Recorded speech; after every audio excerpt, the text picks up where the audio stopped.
Hello students, आज हम करेंगे 12th क्लास का इश्यू ऑफ डिवेंचर्स, जो कि हमारा सेकंड चैप्टर चल रहा है। उसी का आज हम सेकंड चैप्टर का लास्ट लेक्चर करेंगे। ठीक है, कोशिश करेंगे कि इस लेक्चर में खत्म हो जाए हमारा, क्योंकि इश्यू ऑफ डिवेंचर कुछ ज़्यादा कुछ नहीं है। जैसा इश्यू ऑफ शेयर्स था वैसा इसमें सब कुछ आया है।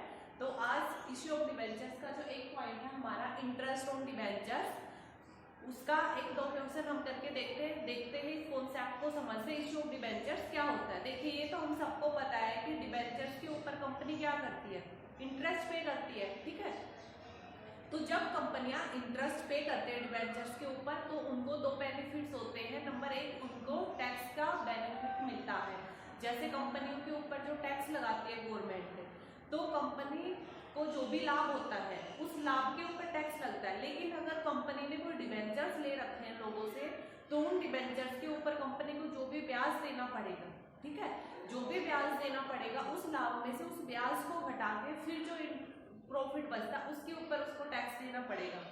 आपको ना समझ में आए अभी मैं बता दूं। देखिए, अगर किसी कंपनी को 100 रुपए का लाभ हुआ है, ठीक है, अब इस 100 रुपए के प्रॉफिट के ऊपर कंपनी को क्या करना पड़ेगा, टैक्स पे करना पड़ेगा गवर्नमेंट को। मान लीजिए टैक्स की रेट है 3%, ठीक है, तो यानी कि 100 का 3%, 3 रुपए उसको टैक्स के रूप में गवर्नमेंट को देने पड़ेंगे।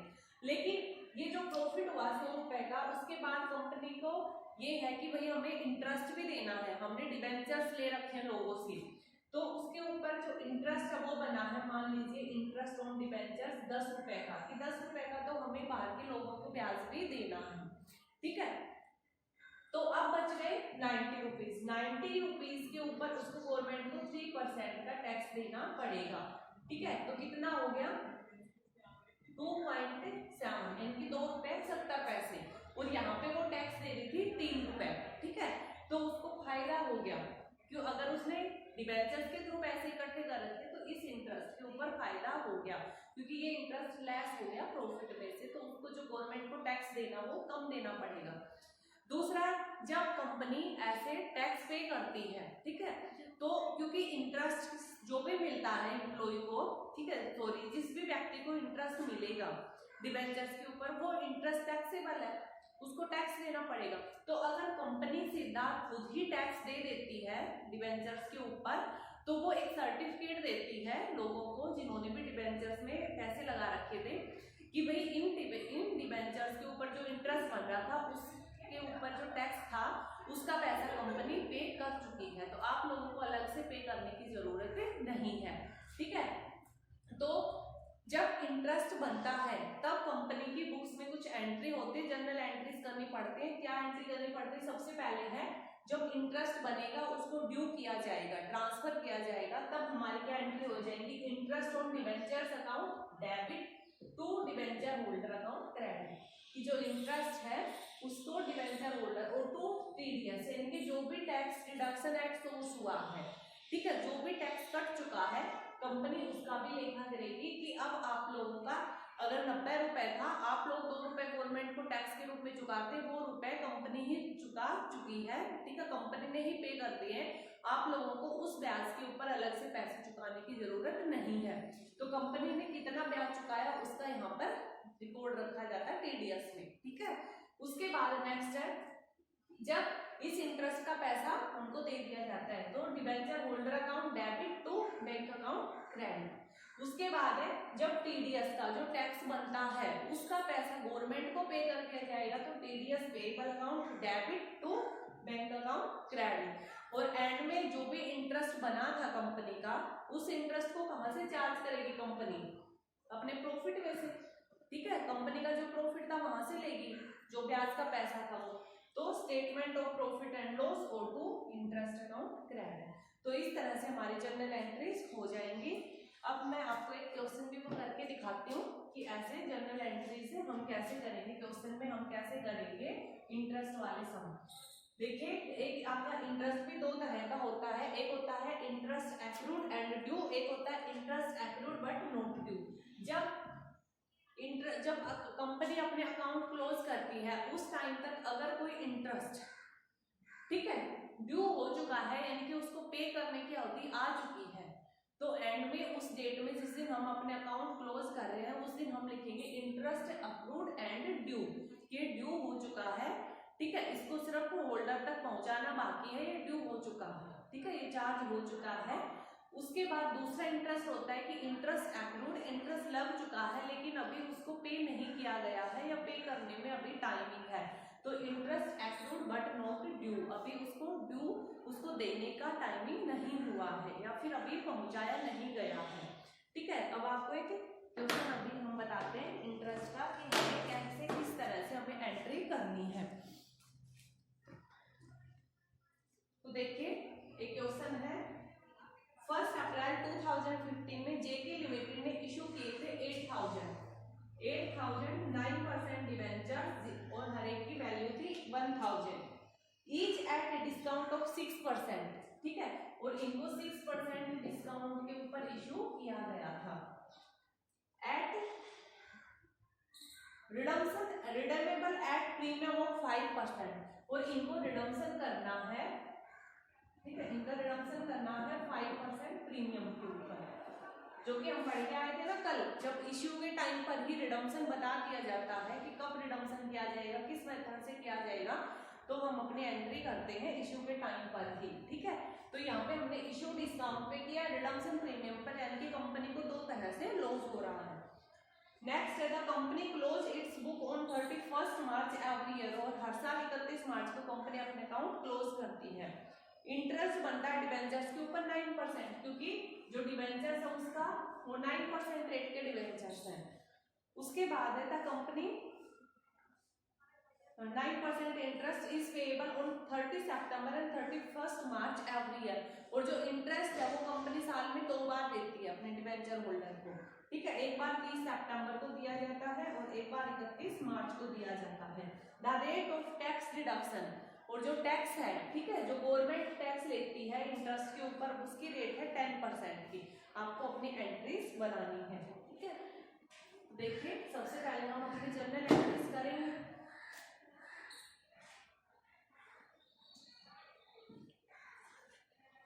तो सबसे पहले उसने 1 अप्रैल 2015 को अपने डिवेंचर इशू किए हैं, तो bank account debit to 9% debentures application and allotment. जब हमें अलग से कुछ दे नहीं रखा first call second call allotment, तो हम अकेले एप्लीकेशन नहीं लेते, एप्लीकेशन एंड अलॉटमेंट इकट्ठा अकाउंट खोला जाता है।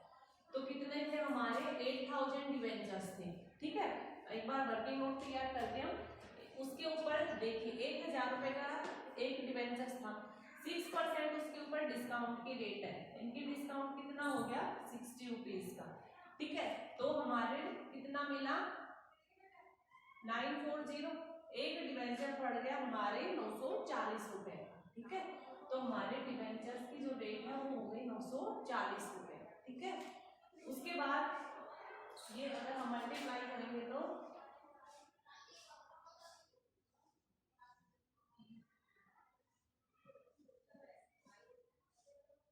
ये हमारा कितना आ जाएगा 75 लाख 75 लाख 20,000, ठीक है, 75 लाख 20,000। अब हम एंट्री करेंगे आगे, debentures 9% debenture application and allotment account debit, discount on issue of debentures, क्योंकि हम डिस्काउंट भी दे रहे हैं, discount on issue of debentures to हमारा क्या है 9% debentures and to premium on redemption of debentures, premium on redemption of debentures, ठीक है। यहाँ पर हम डिस्काउंट की बजाय लिखेंगे loss on issue of debentures, loss on issue of debentures, क्योंकि यहाँ पे हमारा इश्यू के रिडम्पशन के टाइम पर भी हम प्रीमियम दे रहे हैं, तो उस टाइम पर हमें कुछ लॉस हो रहा है, ठीक है। तो हम इस लॉस की भी एंट्री जो है डिस्काउंट के साथ ही हम डिस्काउंट हटा के इस शब्द का यूज करते हैं loss on issue of debentures का। तो देखिए कितना हो गया हमें लॉस, एक तो 60 रुपए का तो डिस्काउंट दे दिया, इनकी 8000 डिबेंचर्स के ऊपर 60 रुपए का तो ये डिस्काउंट वाला लॉस हो गया, प्लस में हम रिडम्पशन कर रहे हैं 5% प्रीमियम, 5% प्रीमियम यानी कि 1000 का 5%, कितना हो गया 50, इनके 50 रुपए हम प्रीमियम के टाइम पर उनको एक्स्ट्रा पे कर रहे हैं। तो 8000 के ऊपर दे रहे हैं। सेकंड मार्कर दूसरा ले, तो हमारा कितना हो जाएगा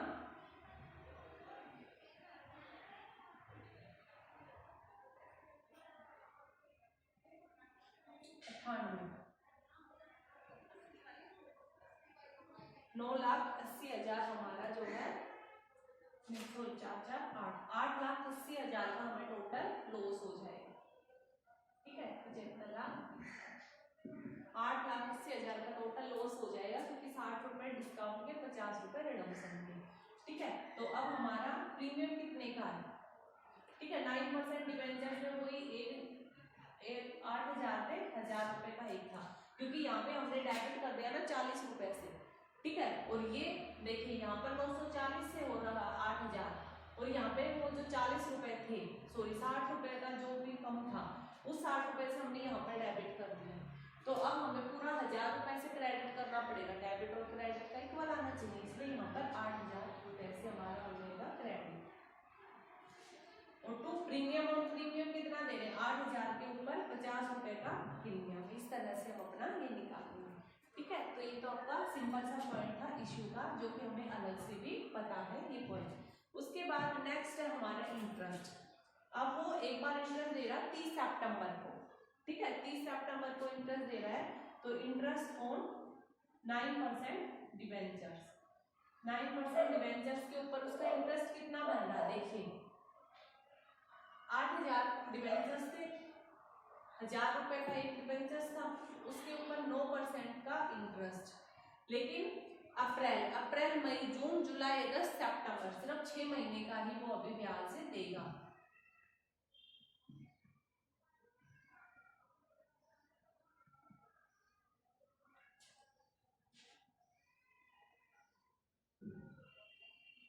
₹3,60,000, तो उसका इंटरेस्ट कितना बन रहा है? 3,60,000।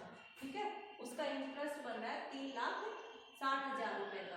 उसके बाद नेक्स्ट हमारा ये हमने एंट्री जो हमने स्टार्टिंग में करके देखी थी, उसके बाद to debentures holder, debenture holder और टू टीडीएस। उसने कहा है कि 10% है ना सर, टीडीएस अभी देखते हैं। हाँ, 10% टीडीएस की रेट है, तो 3,60,000 का 10% 36,000 तो टीडीएस कट गया। बाकी जो बच गया 3,60 में से आप 36,000 लेस करोगे, वो हम यहाँ पर लिख देंगे डिबेंचर होल्डर को सिर्फ यही पैसा मिलेगा। समझ गए? उसके बाद नेक्स्ट है हमारा 30 सितंबर को, ये तो हमने ड्यू किया है, जब पैसे देंगे तो हमारा क्या हो जाएगा? Debenture holder debit to bank account credit. ठीक है, और उसके बाद TDS account debit to bank account credit. अभी प्रॉफिट एंड लॉस से चार्ज नहीं करेंगे, वो हम एंड में ही चार्ज करेंगे, क्योंकि ये 2 बार दे रहे ब्याज। ठीक है, अब 30 सितंबर का तो हो गया, दूसरी बार ये 31 मार्च को ब्याज दे रही है, तो 31 मार्च को भी सेम यही एंट्री दोबारा से हो जाएंगे, क्योंकि इतना ही इंटरेस्ट बनेगा 6 महीने का, ये 6 महीने का आगे इंटरेस्ट बनेगा, तो सेम ये तीनों एंट्री हम एक बार फिर कर देंगे। और एंड में 31 मार्च को जब हम एंड करेंगे 2016 को, तो लास्ट में हमारी एक और एंट्री हो जाएगी, क्या? Profit and loss, statement of profit and loss, statement of profit and loss account debit to interest on debenture. 3,60 और 3,60 2 बार हो जाएंगे। ठीक है, तो 7,20,000 जो भी आएगा उसको हम प्रॉफिट एंड लॉस से चार्ज करेंगे। तो ऐसा कुछ भी पॉइंट नहीं है, बस आपको इंटरेस्ट निकालना है। ठीक है, आप सिंपल इंटरेस्ट निकालना आपको आता ही है। तो इस तरह से हमें अपना इंटरेस्ट पे करना होता है, बस आपको एक टीडीएस काटना है और आपको उसकी एंट्री करनी है। 3-4 एंट्री है सिंपल सी। तो आपका ये था इंटरेस्ट ऑन डिबेंचर। अब नेक्स्ट पॉइंट आता है हमारा, नेक्स्ट पॉइंट आता है हमारा इसमें return of discount and loss on issue of debenture.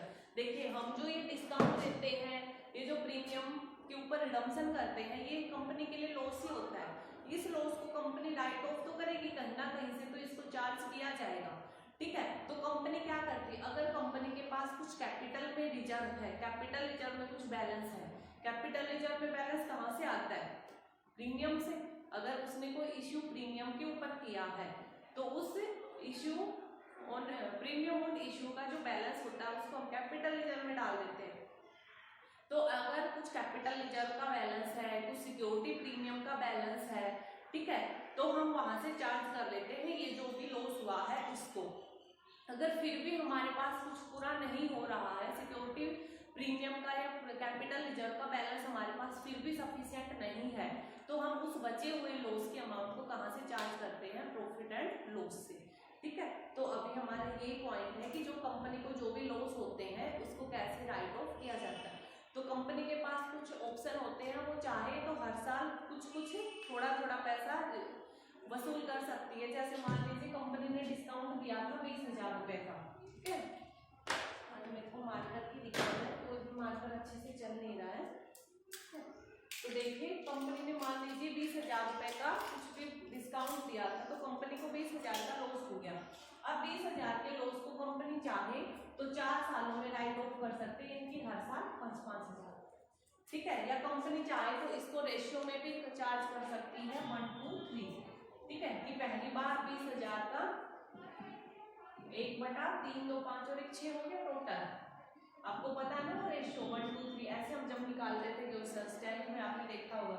तो 20,000 का 1/6 पहले साल में चार्ज कर लेगा, 20,000 का 2/6 दूसरे साल वसूल कर लेगा। इस तरह से हमारे पास दो ऑप्शन होते हैं, या तो रेशियो में निकालना या फिर एक फिक्स रेट से हर साल एक समान अमाउंट चार्ज करना, ठीक है। तो वही हम हमें क्वेश्चन करके देखते हैं। देखिए हमारा अगर हमें सबसे पहले कैपिटल रिजर्व का कुछ बैलेंस है तो वहां से चार्ज करेंगे, अगर प्रीमियम का कुछ बैलेंस है तो वहां से चार्ज करेंगे, अगर कुछ भी बैलेंस नहीं बचा तो फिर हम एंड में प्रॉफिट एंड लॉस से उसको राइट ऑफ करेंगे। एक क्वेश्चन बताती हूँ, वहां से आपको इजीली समझ में आ जाएगा। देखिए 1 नवंबर 2018 को कंपनी ने कुछ इश्यू करेंगे 40,000 10% debentures of 100 each at a discount on 5% और रिडीमेबल एट आफ्टर 4 ईयर, ठीक है। 4 साल के बाद जो है ये क्या है? रिडम्पशन करना है इनका। The debentures were fully subscribed. It has a balance of 80,000 in capital reserve. हमारे पास कैपिटल रिजर्व में बैलेंस दे रखा है कंपनी ने कुछ कितना 80,000 का, और एक है हमारे पास 1.5 लाख का security premium, securities premium account में भी हमारे पास 1,50,000 का बैलेंस है, which the company decided to use for write off the discount on issue debenture. जी इन दोनों बैलेंस को कंपनी ने डिसाइड किया कि कंपनी इन दोनों बैलेंस को यूज कर लेगी अपने डिस्काउंट को राइट ऑफ करने के लिए, ठीक है। तो देखिए हमारे पास क्या है, 40,000 डिबेंचर्स है, 100 ईच के थे 100 रुपए का, और उसके ऊपर 5% डिस्काउंट, यानी कि 100 का 5% 5 रुपए का डिस्काउंट, यानी कि 40,000 डिबेंचर्स के ऊपर 5 रुपए का डिस्काउंट कितना हो गया? 2 लाख, यानी कि कंपनी को 2 लाख का लॉस हुआ है जो कि उसको वसूल करना है इन अकाउंट से। तो कंपनी के पास कितना पैसा है? 1,50,000 तो प्रीमियम में है और 80,000 और है, 2,30,000 है, ठीक है। 2,30,000 उसके पास पैसा है पहले से ही। तो कंपनी क्या करेगी, उसके पास कैपिटल रिजर्व में, हाँ ठीक है। अब देखिए उसके पास उसको चार्ज तो करने 20,000 2 लाख, और उसके पास है 2,30,000, यानी कि 30,000 एक्स्ट्रा है। तो जब हमें कैपिटल रिजर्व दे रखा हो, सिक्योरिटी प्रीमियम दे रखा हो, तो हम पहले सारी अमाउंट कैपिटल रिजर्व की पहले यूज करेंगे, उसके बाद प्रीमियम पे आएंगे, उसके बाद प्रॉफिट एंड लॉस पे, क्योंकि अब हम कंफ्यूज हो जाएंगे ना कि 30,000 यहाँ से कम खर्च करें या 30,000 यहाँ से, ठीक है। तो पहले इसका पूरा यूज करना है, पूरा 80 यहाँ से यूज कर लिया, अब बच गए कितने? 1 लाख, इतने बच गए हमारे पास, हमने 80 यूज कर लिया, 1,20,000। तो अब हम यहाँ से 1.5 लाख लेने की बजाय कितने लेंगे? 1,20,000 ही लेंगे, क्योंकि हमें 1,20,000 की जरूरत है। तो इस तरह से हमें राइट ऑफ करना होता है। तो मैं आपको इसकी एंट्री बता देती हूँ, ये तो सिर्फ समझाने का था। हम जनरल एंट्री कैसे करेंगे? सबसे पहले तो वही, जब हम कोई चीज इश्यू करते हैं तो इश्यू करने की bank to debenture application and allotment 3,80,000 sorry 38 lakh, ठीक है। 38 लाख हो जाएगा हमारा, क्योंकि 95 रुपए का हो जाएगा,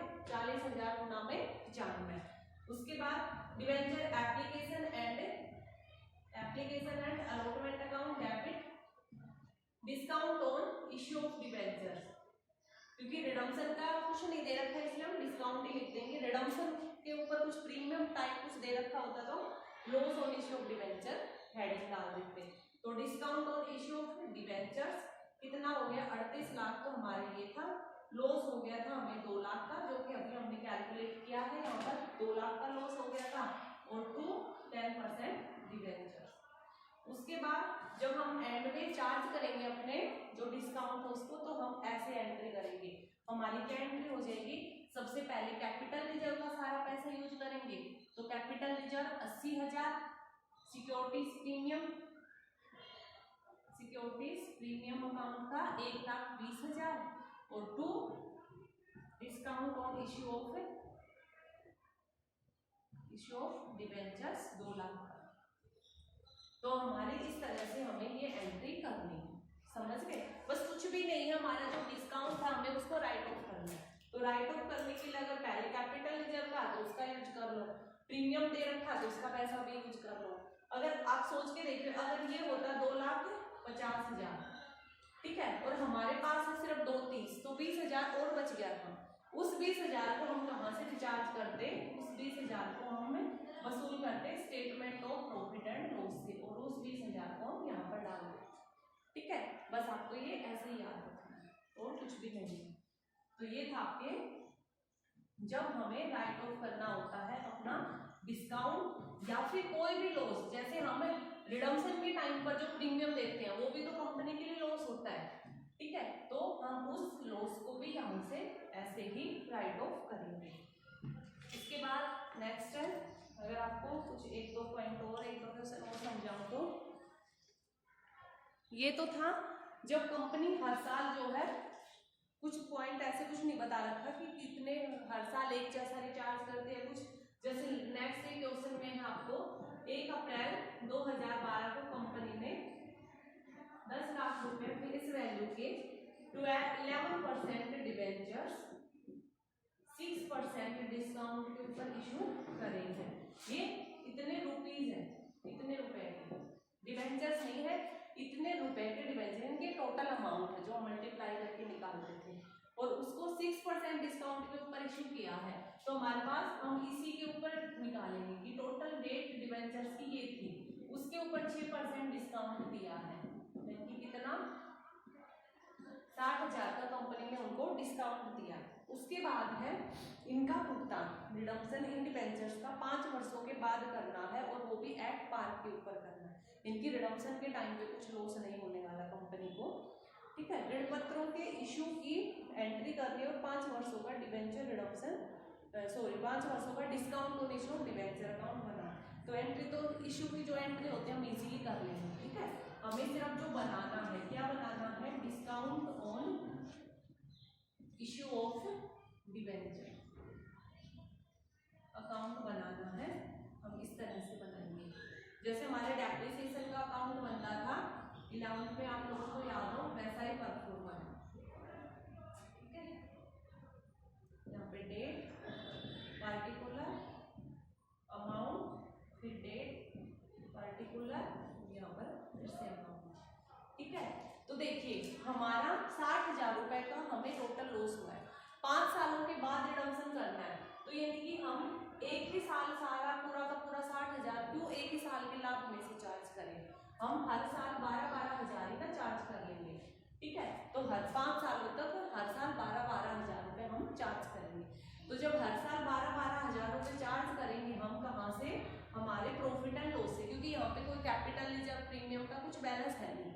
तो हमारी एंट्री क्या होगी, profit and loss, statement of profit and loss account, debit to discount on issue of debenture, general entry जो अभी हम करके आए थे, ठीक है। तो इनकी discount on issue of debentures credit होएगा, ठीक है, क्रेडिट में। डेबिट क्या हो जाएगा, statement of profit and loss. तो सबसे पहले हमने ये इशू किया था 1 अप्रैल 2012 को, तो ये खत्म हो जाएगा 31 मार्च 2013 को, ये साल खत्म हो जाएगा। तो साल के आखिर में जो लाभ बचेगा उसी में से तो हम पैसे ले पाएंगे।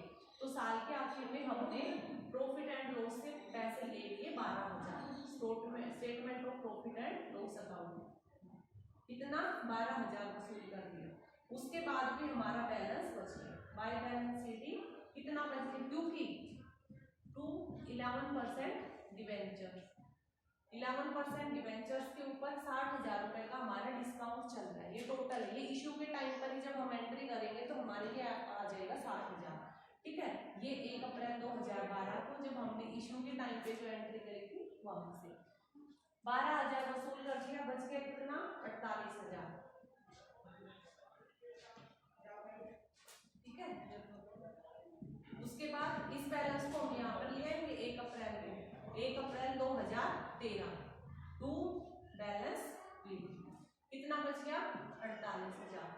ठीक है, उसके बाद नेक्स्ट हम लेके आएंगे 2014 के 31 मार्च को, क्योंकि 13 का साल 14 में खत्म हो जाएगा। तो इस साल फिर हमने प्रॉफिट एंड लॉस से वसूल कर लिया, प्रॉफिट एंड लॉस कितना 12,000। तो इस साल क्या बैलेंस बच गया वो देख लेते हैं। बाय बैलेंस शीट 48 में से 12 गया, 36,000 बच गया। ठीक है, तो हमारा पहले इसको इक्वल करो, उसके बाद इस बैलेंस को हम यहाँ पे फिर ले आते हैं। अब किस डेट में आ जाएगा 1 अप्रैल 2014 को टू बैलेंस फिर से आ जाएगा हमारा 36,000। और उसके बाद ये साल खत्म होएगा 31 मार्च 2015। 31 मार्च 2015 को हम फिर से वसूल कर लेंगे प्रॉफिट एंड लॉस से, statement of profit and loss से फिर से हमें 12,000, फिर हमारा बैलेंस बच जाएगा। बैलेंस कितना 36 में से 12 गया 24,000, टोटल हो जाएगा 36,000। ठीक है, टोटल हो जाएगा 36,000। अब नेक्स्ट इस बैलेंस को हम फिर से यहाँ पे ले आएंगे 1 अप्रैल 2015 में टू बैलेंस कितना 24,000 का, और 2015 का खत्म हो जाएगा 2016 31 मार्च को, 31 मार्च 2016 को by statement of profit and loss से हम फिर ले लेंगे 12,000। अब कितना बच जाएगा बाय बैलेंस शीट, बच जाएगा 12,000। ठीक है, टोटल हो जाएगा 24 और इधर का टोटल 24 था।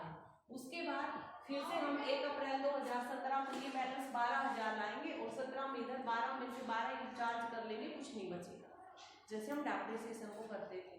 तो इस तरह से जब हमें एक इक्वल दे रखा है कि हमें कितने साल के बाद रिडम्पशन करना है और कुछ नहीं बता रखा कि हम पहले साल से कितना लेंगे, दूसरे साल कितना लेंगे, तो हम उस टोटल को सारे सालों में बराबर बांटते हैं। ठीक है, ये तो था जब हम हर साल एक जैसी अमाउंट बांटेंगे। ठीक है, दूसरा है जब हर साल हम कुछ आनुपातिक रूप में बांटेंगे, प्रोराटा रूप में, ठीक है, या रेशियो के अनुपात में। जैसे हमारा हमने पहले भी आप लोगों ने कुछ किया होगा 10th में, कुछ ऐसे कि रेशियो में बांटना कि पहले साल कितना रेशियो में लॉस को सहन करता है, दूसरे साल कितना, उस तरह से। तो ये तो था इक्वल। अब दूसरा पॉइंट इसमें रह गया कि जब वह रेशियो में उस लॉस को चार्ज करते हैं। तो आपको एक क्वेश्चन समझा देती हूँ मैं।